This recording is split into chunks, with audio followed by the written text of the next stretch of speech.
une anthologie des lectures des paroles de Dieu Tout-Puissant.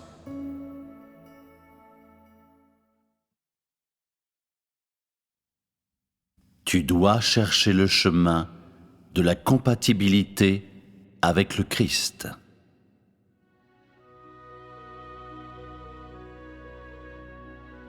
J'ai fait beaucoup de travail parmi les hommes, et les paroles que j'ai prononcées pendant cette période étaient nombreuses.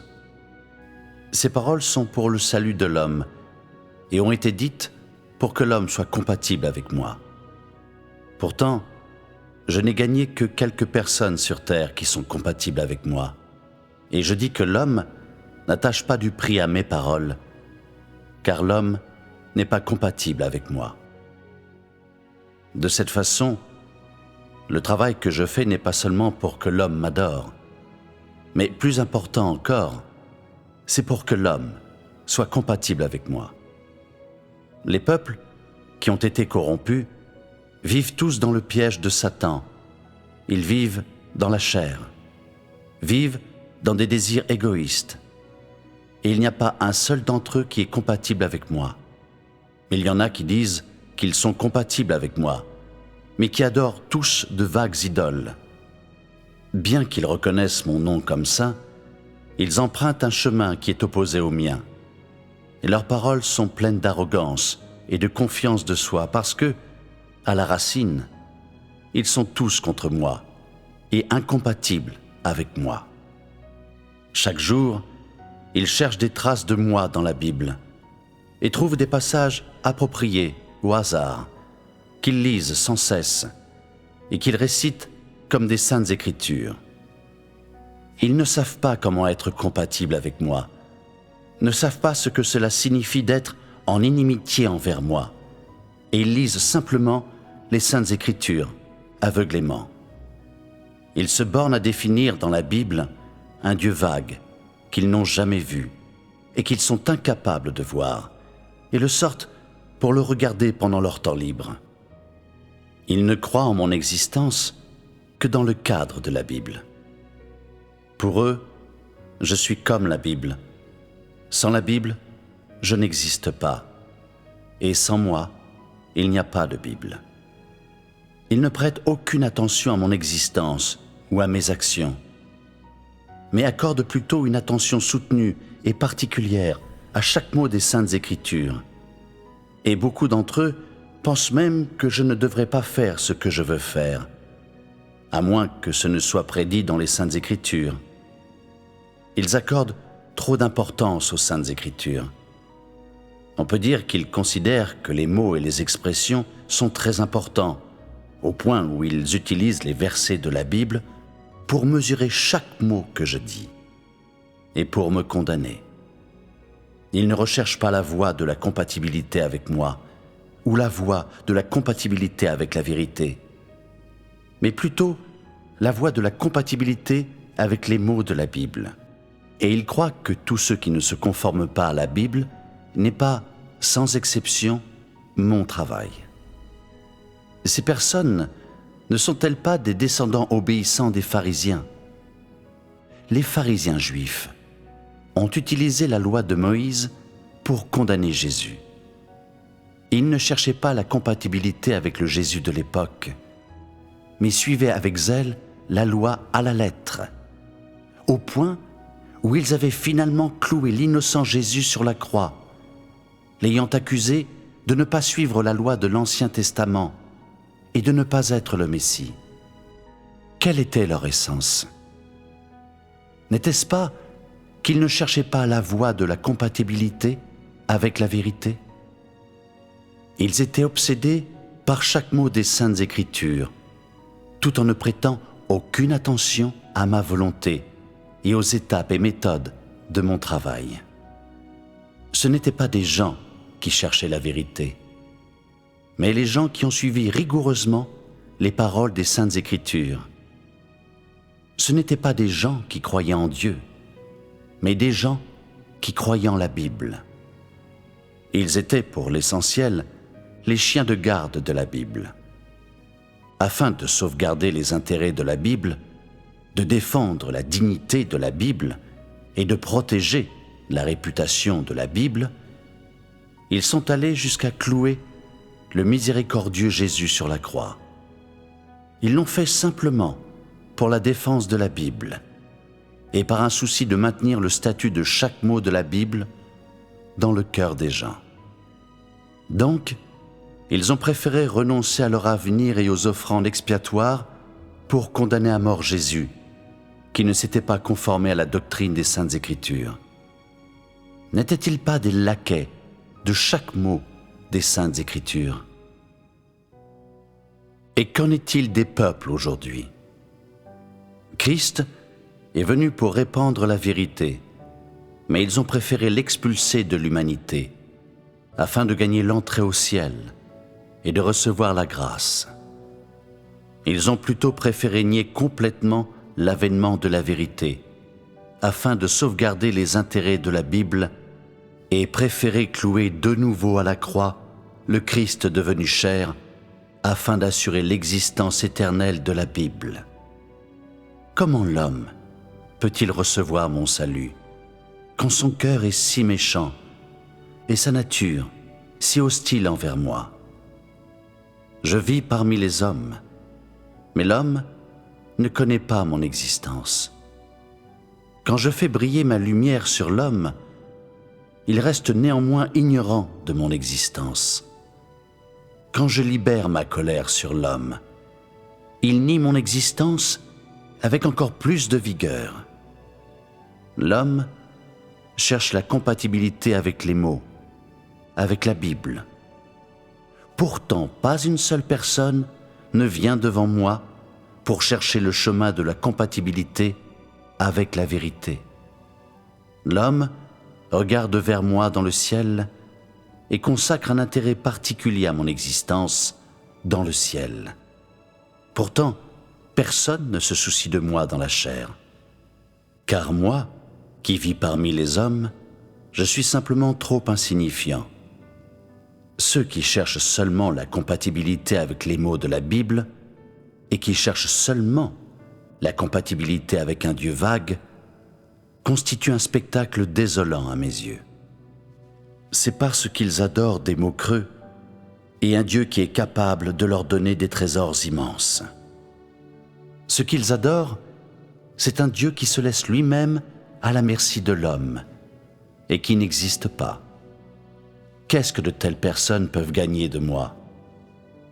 L'homme est tout simplement trop humble pour les mots. Ceux qui sont contre moi, qui m'adressent des demandes illimitées, qui n'aiment pas la vérité, qui se rebellent contre moi, comment pourraient-ils être compatibles avec moi? Ceux qui sont contre moi sont ceux qui ne sont pas compatibles avec moi. De même que ceux qui n'aiment pas la vérité et ceux qui se rebellent contre moi sont encore plus contre moi et incompatibles avec moi. Je livre tous ceux qui ne sont pas compatibles avec moi entre les mains du méchant. Je les abandonne à la corruption du malin, leur donne libre cours pour exposer leur malfaisance et finalement les remettre au malin pour être dévorés.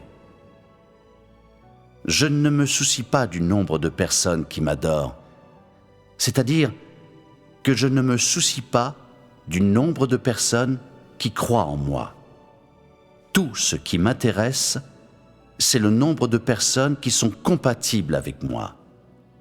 C'est parce que tous ceux qui ne sont pas compatibles avec moi sont méchants et me trahissent. Ils sont mes ennemis, et je n'enchasserai pas mes ennemis dans ma maison. Ceux qui sont compatibles avec moi me serviront pour toujours dans ma maison. Et ceux qui se placent dans l'inimitié avec moi souffriront à jamais de mon châtiment.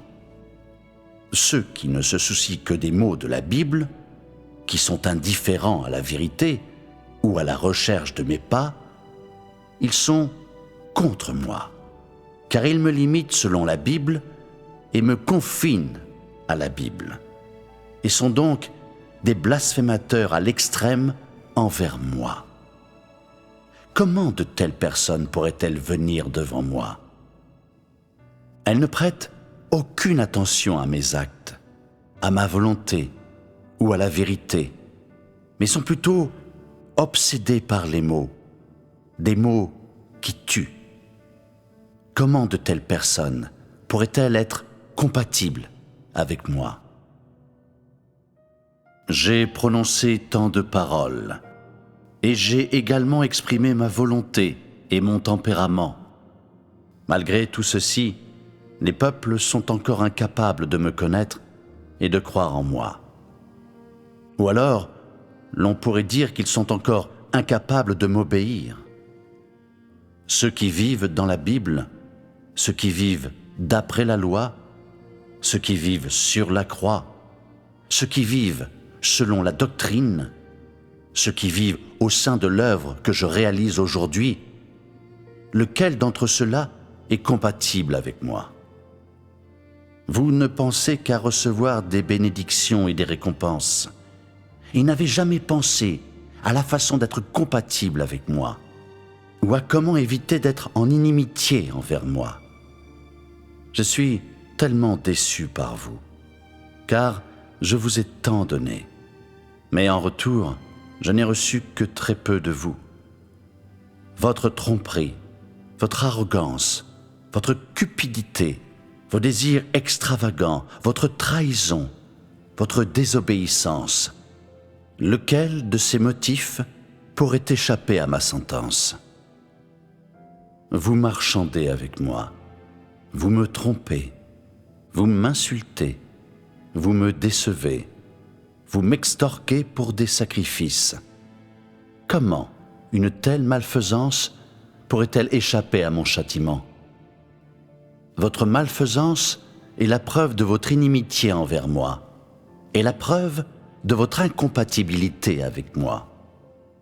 Chacun d'entre vous croit être tellement compatible avec moi, mais si tel est le cas, alors à qui s'applique cette preuve irréfutable? Vous croyez vous-même être d'une plus grande sincérité et loyauté envers moi. Vous pensez que vous avez si bon cœur, que vous êtes si compatissant et que vous m'avez tant consacré. Vous pensez que vous avez assez fait pour moi. Par contre, avez-vous déjà comparé ces croyances à votre propre comportement? Je dis que vous êtes très arrogant, très gourmand, très superficiel. Les tours que vous me jouez sont pleins d'esprit, et vous avez beaucoup d'intentions et de méthodes méprisables. Votre fidélité est trop petite, votre ardeur est insignifiante, et votre conscience présente encore des lacunes. Vos cœurs sont pleins de méchanceté, et personne n'en est épargné, même pas moi. Vous m'avez exclu pour le bien de vos enfants, ou de votre mari, ou pour votre propre autopréservation. Au lieu de vous soucier de moi, vous vous souciez de votre famille, de vos enfants, de votre statut, de votre avenir et de votre propre satisfaction.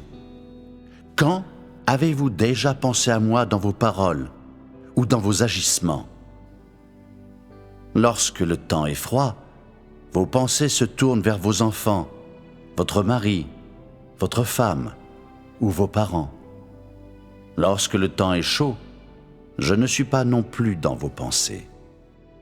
Lorsque tu fais ton devoir, tu penses à tes intérêts propres, à ta propre sécurité, aux membres de ta famille. Qu'as-tu déjà fait qui m'était destiné? Quand as-tu déjà pensé à moi? Quand t'es-tu jamais consacré, par devers et contre tout, à moi et à mon travail? Où est la preuve de ta compatibilité avec moi? Qu'est-ce qui prouve ta fidélité envers moi?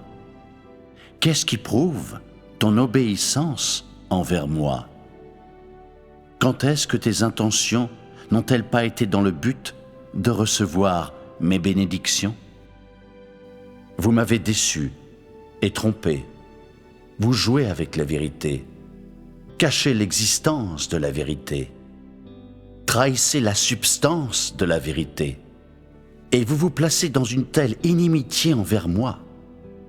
Donc, qu'est-ce qui vous attend dans le futur? Vous cherchez simplement la compatibilité avec un Dieu vague, et cherchez simplement une vague croyance. Pourtant, vous n'êtes pas compatible avec le Christ. Votre malfaisance ne va-t-elle pas recevoir le même châtiment que celui qui est réservé aux méchants?